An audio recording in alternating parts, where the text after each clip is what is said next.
Hey friends, welcome back to my channel, Boardroom to Bounce House. If you are new, thank you so much for stopping by. I would love it if you could introduce yourself in the comments, especially if you came over from one of my friends' channels. I would love to know. I'm Tana. I am a busy working mom of 2 kiddos, ages 2 and 9 months, and I love sharing this journey of motherhood with you on YouTube.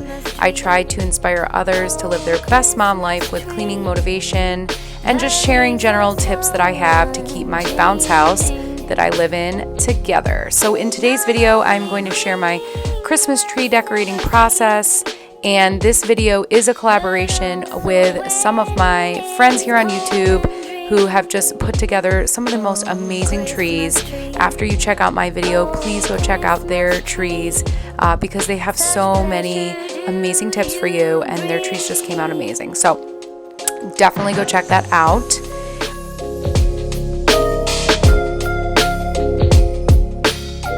Don't forget to introduce yourself if you came over from another channel. So we get a real tree every year. I've had a real tree since I was a little kid. I grew up in snowy New York, and we would typically go and chop ours down as a family. So a real tree is definitely a must for me. This is actually me seeing our tree for the first time this year, because with 2 little babes, these last couple years we have just picked up a tree without even seeing it open. And honestly, that's a hack for you. If you're busy and you don't care that much about how symmetrical your tree is, just pick one up and you'll save a ton of time.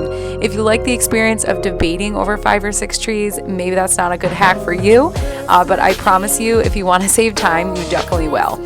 I'm saving the debating for when my kids are a bit older and we can take them to go chop down a tree as a family. So many bird's nests to remove from the tree, so I'm just going through and kind of taking all of that debris out. So my first tip for you when it comes to a real tree is you want to get these bird's nests out, and then you also want to make sure that you give your tree water right away.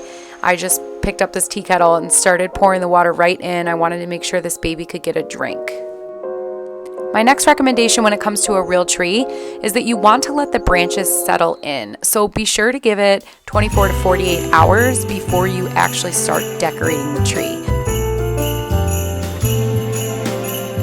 So in years past, we've actually put our tree on a 5-gallon bucket to make it a bit taller. So that's another hack for you if you have really tall ceilings but you don't want a super wide tree. If you just raise the tree and give it some, extra height on the bottom, it will give you the optical illusion that the tree is actually much larger than it is. And that worked really well for us the last couple of years. Unfortunately, we got a new tree stand this year, and the 5-gallon bucket just was not wide enough to hold the tree. So my husband decided to build a little stand for it, and he actually secured this right directly to the new tree stand. So we'll be able to use this next year as well. A real tree can sometimes be tricky to decorate, and I think the biggest mistake that I made on this 2020 tree was just not being organized in the beginning. I typically have a process where I lay out all the decor on the table and I choose what I'm going to use that year. I sort of have a plan going into it, but this year I hadn't gotten the decorations down yet because the attic access is above my son's crib, and I sort of just rushed the process and started without really having a plan. I wanted more of a modern farmhouse vibe, but that's not really what I ended up with. I really should have probably just skipped the beads this year, but I really haven't done beads in the last couple of years, and I was having this desire to want to put beads on the tree. So you'll see that I just I felt like the tree looked a little plain, and I actually ended up going back a few days later and adding a bit more to the tree. So my biggest advice would just be to be organized in the beginning, have a plan, and know what you're going to do ahead of time, so that if you have things that you need to go out and get, you aren't rushing at the last minute. Okay, so this was my first take at the tree, and you can see I just feel like it's a little bit bare this year. I wish I had purchased a bunch more of these. I wish I had purchased a bunch more of these. These are actually stocking holders from the Target dollar spot, and when I first purchased them, I didn't necessarily intend to put them on the tree. I thought I would be using them for their original purpose, being stocking tags, but that's not what I'm using them for now. So I wish that I had gotten a whole bunch more, and I just haven't been able to go to Target or really anywhere else because I've been working, taking care of my kids. It's just been like nonstop crazy. Thanksgiving was last week, so So I actually went ahead and ordered a whole bunch of stuff, same day delivery from Target to my house today. And I kind of over ordered just because I didn't know what would actually show up. Sometimes I feel like, you know, there could be things out of stock or you don't get the quantity that you wanted. And this is actually the first time I'm peeking in these bags. So I wanted a whole bunch of these. So I really feel like one of the biggest things missing from my tree right now is just volume. Like, my tree is pretty small. I don't feel like I have any like vavoom on the tree. And so I felt I didn't want to even use these picks initially this year. I've had these for about 7 years, I think. They're starting to sort of like fall apart in a way. And so I didn't want to use these this year. I wanted to just go without picks. But when I had the tree with no picks, it really felt bare, like it was missing something. And so I ordered these poinsettias from Target, and unfortunately they only brought me 2. So I'm thinking maybe I can use them towards the top of the tree, but with just 2, I don't know, might not be enough. So here's the other one. And then I also felt like my tree was kind of bare from red. So I asked for some red ornaments, and these were only $5 for 25. I mean, they were the really mini ones, but I sort of think the tree needs some more dimension as far as different types. And then I felt like it needed more beads. So I have some red beads here. I definitely did not order those, so those will be going back. And then a whole bunch more. I think these are silver and gold. Yeah, silver and gold. So hopefully with some more beads. And, I ordered these bows because I just wasn't sure.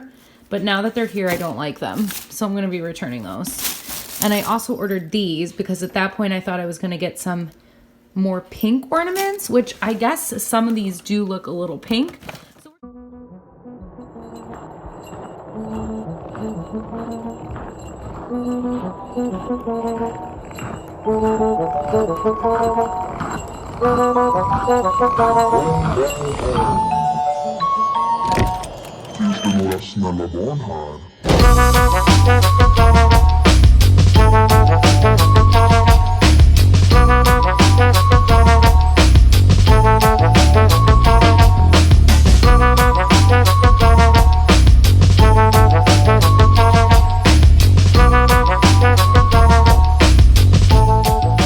Okay, so here's the final look of the tree, and I just want to do a quick recap of the steps you should take when decorating your tree. First, water your live tree.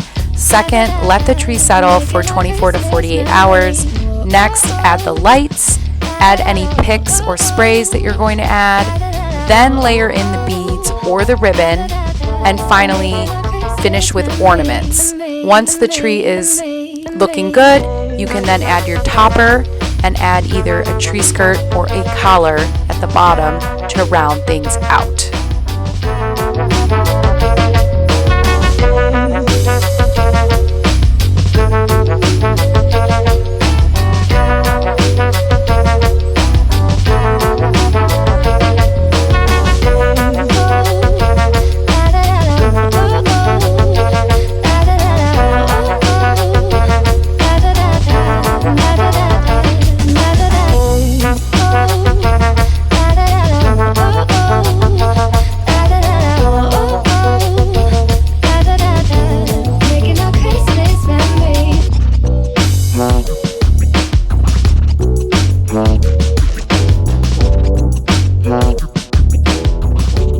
One final question for you. Should I remove these plaid bows? What do you think? Tell me in the comments. I hope you enjoyed seeing my tree, and I hope that these tips and the step-by-step process is helpful. If you liked this video, please give it a thumbs up. Don't forget to check out my friends' trees because they did some beautiful work. And if you liked this video, I would love it if you would hit that subscribe button so that you will be notified when I put out future videos with similar content.